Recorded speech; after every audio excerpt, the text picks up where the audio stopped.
Good morning. Welcome.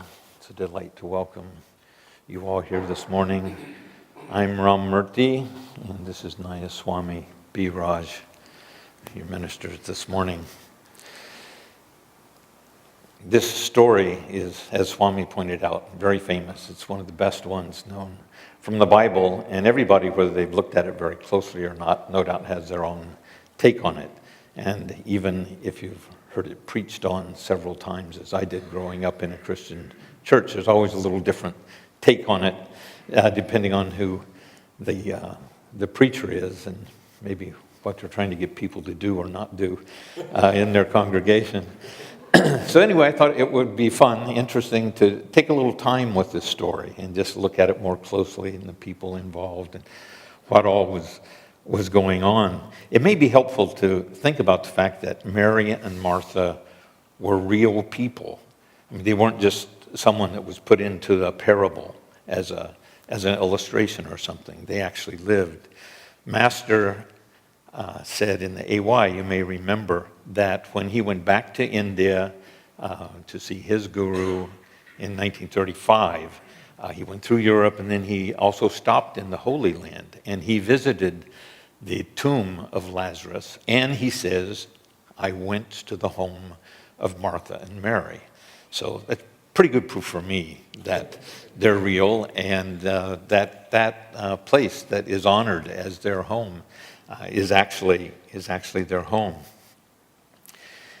It's also just a little aside that came to my mind when I was looking at this, is that Jesus respected women. You know, in his time, there was women's status was pretty different than it is today in our country, at least. And back there, they were generally considered to be inferior to men and didn't have very many at all of the rights and privileges that men did. But Jesus, you can see throughout the Gospels, honored and valued women as his disciples.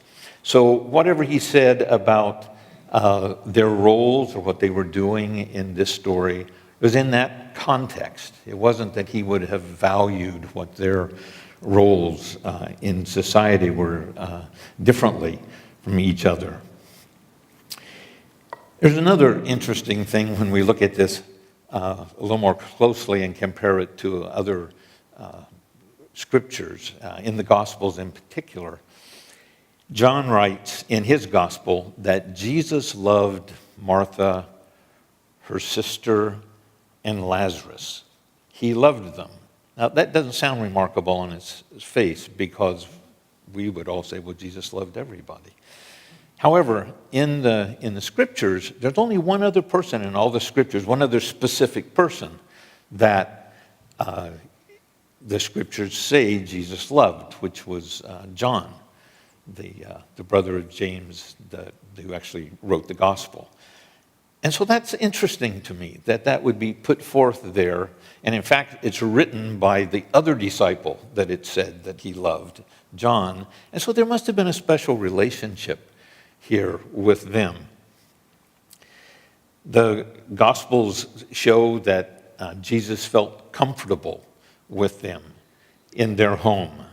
There are several places in the Bible where specifically it's talking about Jesus with these three siblings, and some other places that it's likely that he's talking about, but not completely clear that he's with them. But he felt comfortable with them, at ease, and they seemed to be close friends, more than just acquaintances.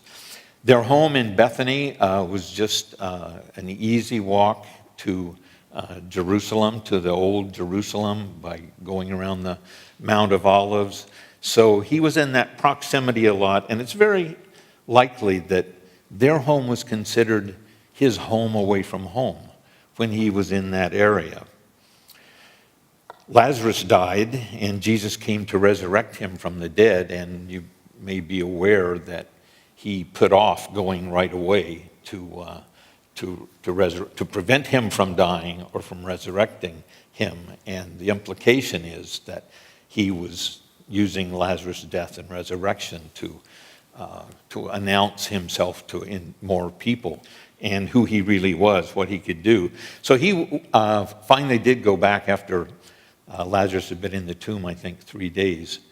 And he saw Mary and Martha there. And of course, he knew he was going to raise him. He knew everything was going to be okay. Lazarus was going to be up and at him again, and everything was going to be fine. But they didn't know that. Maybe they should have, maybe not. Would we have? You can ask yourself that question. Your guru's coming, your brother is dead, what's going to happen? At any rate, whatever they should have felt, they were in anguish. They were heartbroken, and they were sobbing.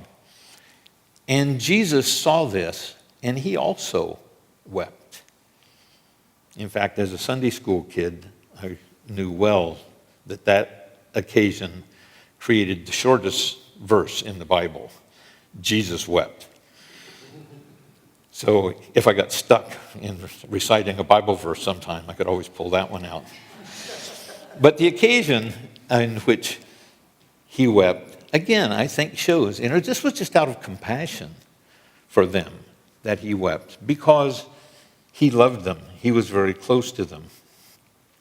One esoteric tradition holds that one year when Jesus was young, Joseph, his father, and their whole family were coming back from Passover, headed towards Nazareth, and they stopped in Bethany, their town, their little village, and made a connection with Simon, who had 3 children, Martha, Mary, and Lazarus. And at least went in and supped with them, and perhaps stayed the night with them. And that then through their whole lives, these 2 families were close, and that they would stop often when coming back from Passover to be with them. So that may or may not be true, but that's one of the traditions. And in that tradition that Jesus, in his ministry, stayed there many times. It was kind of a respite for him to get away from the hustle and bustle, and sometimes to escape the authorities. They certainly spoke to each other, almost like they were a part of the immediate family. And we'll talk a little bit more about that when we look at Martha's words. So Jesus seemed to feel a deep affinity for all 3, but of course their personalities and their perspectives differed. Martha's outlook on life was no doubt quite different from Mary's. It's likely that Martha was older than Mary, and perhaps the eldest in the family. She was clearly in charge, and may have even, at least possible, owned the house. But if not, she was in charge of the affairs there, and had a lot of responsibilities that the presumed younger Mary didn't have to deal with. She was definitely the leader, the more outgoing. The Bible clearly states that when Jesus came on this particular occasion, Martha went out and welcomed him and received him into their home. And the story as read this morning could produce a feeling somehow that Martha was of lesser spiritual stature than Mary. But we don't really want to indict Mary for just wanting to serve her Lord well. And there's a section in the scriptures where she's proclaiming him as Lord and Savior and bowing at his feet. So don't think in general there was this big difference spiritually between the 2. And right in this same section in a verse, maybe it was in the reading or before it, Luke carefully explains that Martha had a sister called Mary who also sat at the feet of Jesus. And that one little word gets skipped over a lot. So Martha also, no question about it, was a devotee of Jesus's. Well, we have Mary sitting at his feet. We have Martha being busy around. Let's look a little more at Mary's actions, or maybe it's lack of actions, internal actions going on. They there's a couple stories in the Bible about this. One is very clearly Mary. She may have done this on another occasion too. But she washed Jesus' feet with her hair, dried them with her hair actually, and put on his feet a very precious ointment called spikenard. Unless we think that, she just went into her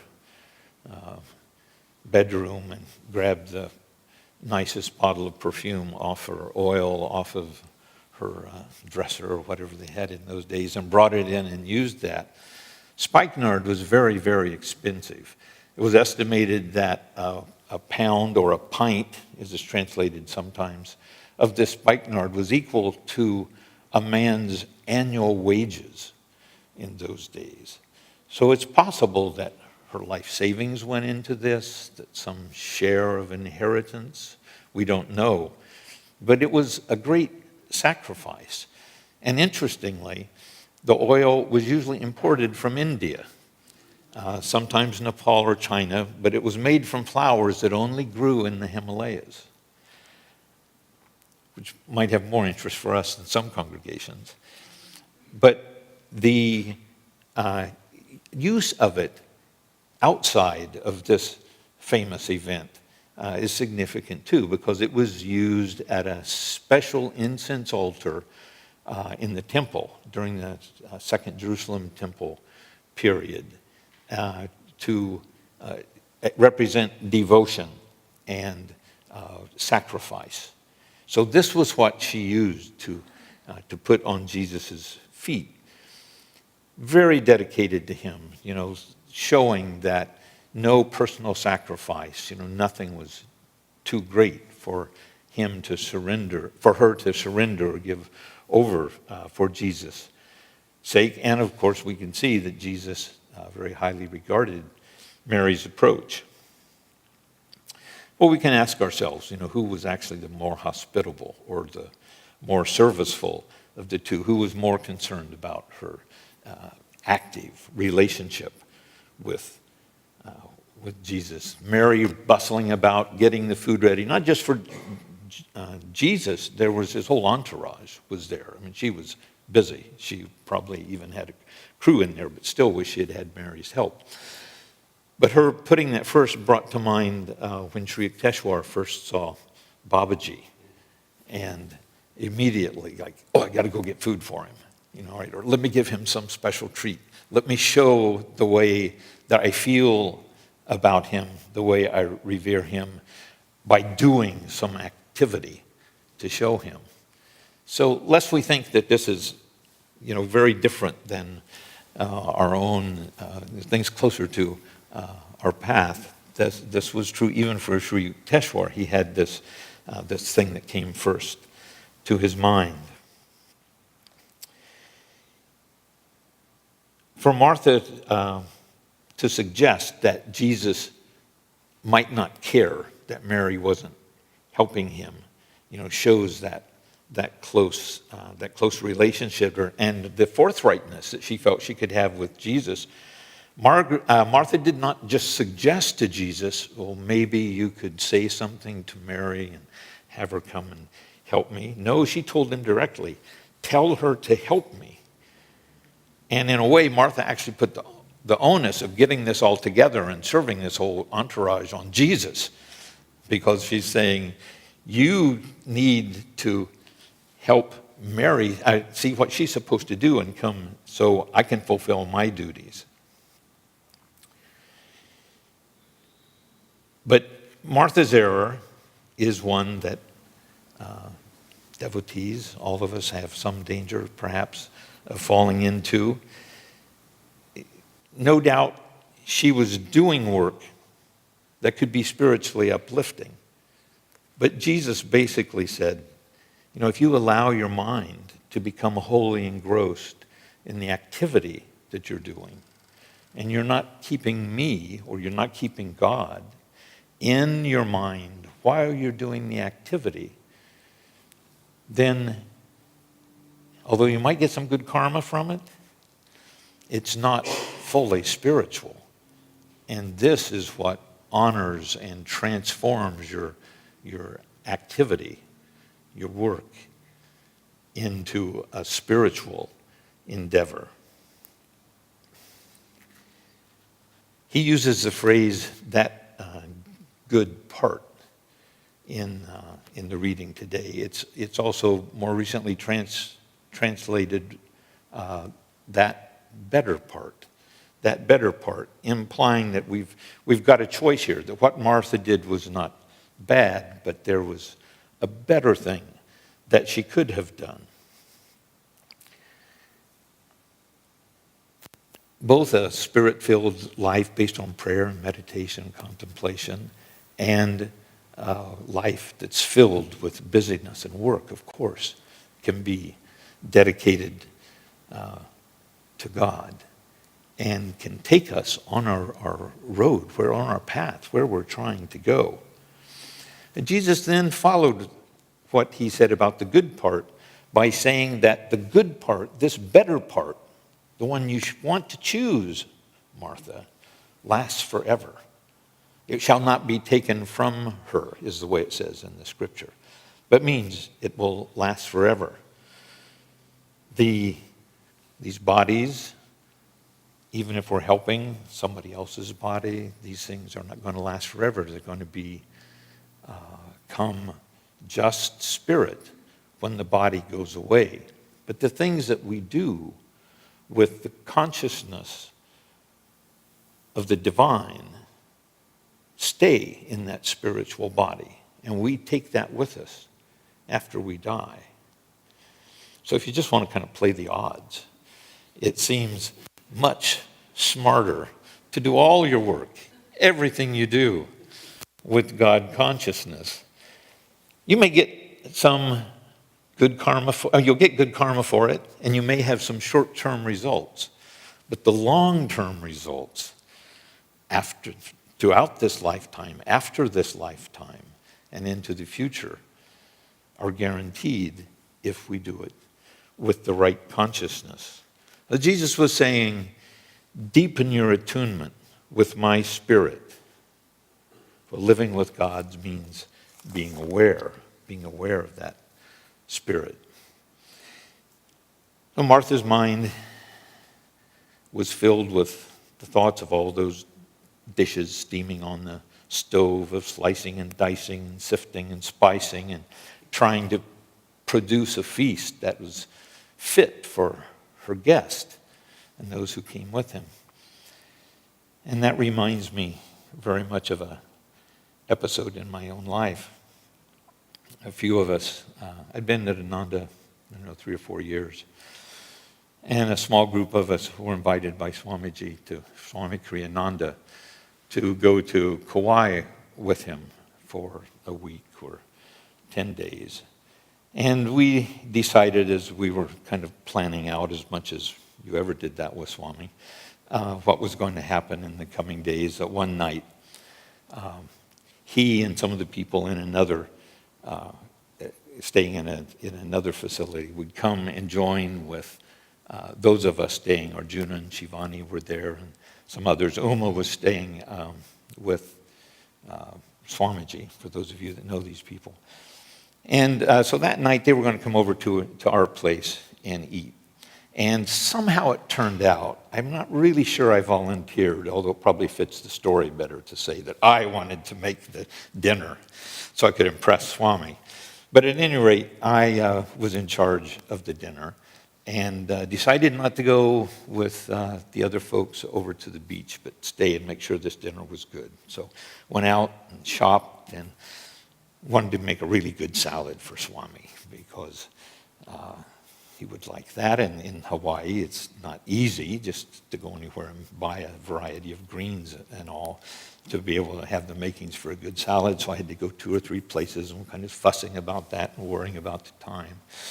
And I knew, because we were just going to have pasta, I think someone else made that decision, but we were just going to have the pasta. I needed to make at least 2 sauces so there'd be a variety, so a pesto sauce and a red sauce. Made sure we got those ingredients.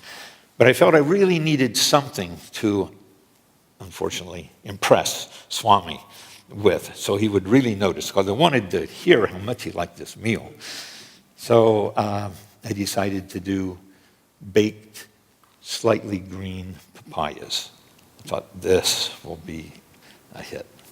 And so we made sure we had honey to put on them and some of the sweet spices that they didn't have there. We had to go out and buy them. So rushed back and just tried to get everybody involved in that meal as soon as they came back so it would be perfect. And the meal came off very well. That part of it went well. We were all sitting there, about 8 of us, said the blessing, and we started eating. And Swami was at the far end of the table. I was at this end of the table. There were 3 or maybe there were 4 people on each side. So we ate the salad, and I thought, it's unusual. Does Swami know it's unusual to have such good greens and everything? I'm not sure, but I think, he's going to like the salad. So he's eating and just talking to people on both sides of the table like he would normally do about whatever came into his mind or someone else brought up, and he eats his salad. Preached aside and I said, okay, the pasta. I'm unlikely to get a lot of praise for the pasta, but let's get the pasta. I've got good sauces, at least I know. Went through the pasta course, ate that. There were some other vegetables and all, and I thought, okay. Everybody seems to be having a good time. A couple other people mentioned something positive about the food. And then I went and got the papaya out of the oven where it was staying just slightly warm and brought it out and served it all around. And a couple of people, oh, papaya, I've never had it this way. And a little bit of chitter-chatter like that. Swami's just continuing his conversation. The other people, like it was, I don't know, custard or something, that I just sat in front of him, purchased, already made at the store. Just being polite and eating it. And then we sat around and chatted some, and Swami and the people with him went off. I was sitting going there, man. I had to really watch my consciousness because I knew it wasn't in Swami not to be appreciative or at least gracious. We didn't say a word about the food, not one word. Well, the next day, or it might have been the day after, we got a call about 11 o'clock. And it was, Swami wants to go out shopping, as he often did, and he wants some lunch. He wants to pick you up so we can all go together, have lunch ready at 11:30. We're going, we don't have time to go get anything to shop. So it was obvious that this would be a disaster. And so I just threw all thoughts, all concern, anything in that deep compartment of my mind out. And we just started going through the cupboards to see what was there. We had those Loma, whatever those hot dogs are we used to get, those vegetarian hot dogs. Yeah. In cans. We had gotten some buns for them. We had some salad left over from the night before. And I think that was about it. Salad and hot dogs. There might have been some cheese or pickles or something on the side. So Swami and his little group, and we all sit down. We're all sitting down together. Swami picks up the hot dog. And we had a great time doing it, I was just joy-filled and having fun. And we just threw this stuff together because, what could you do? You have 30 minutes for this. And so Swami picks up the hot dog and takes the first bite and goes, this is delicious. Has some salad, and what a nice salad. Same one that we had yesterday, right? Except a day old. What a nice salad. And on it went through the meal. He couldn't say enough to praise that meal. I don't have to be too detailed in the explanation about the application of it. I just had a bad attitude. It wasn't bad in that it was negative or angry or even upset, but my mind was not in the right place. I was thinking much more about getting certain types of food in front of him than I was probably even just being completely serviceful to him. And certainly I was not thinking about God as much I was which way we cut the carrots for the salad or whatever it was. But the next day, he could just tell. He wasn't there on either of those occasions to be able to see what was happening. But he could tell probably just in general by tuning in, but also I think he could tell by the vibrations in the food what he was consuming. So Martha did have that problem. She had her troubled, anxious, worried vibrations going into the food. And so as wonderful as her efforts to serve were, they fell far short. So this is a challenge for all of us, in whatever we do, to keep our consciousness connected to the divine with whatever activity we're undertaking. And even in the short run, like with me and Swami and him loving the meal, and certainly in the long run, as we work on developing ourselves spiritually on the path, that is the key. Keep that connection ever present in your mind.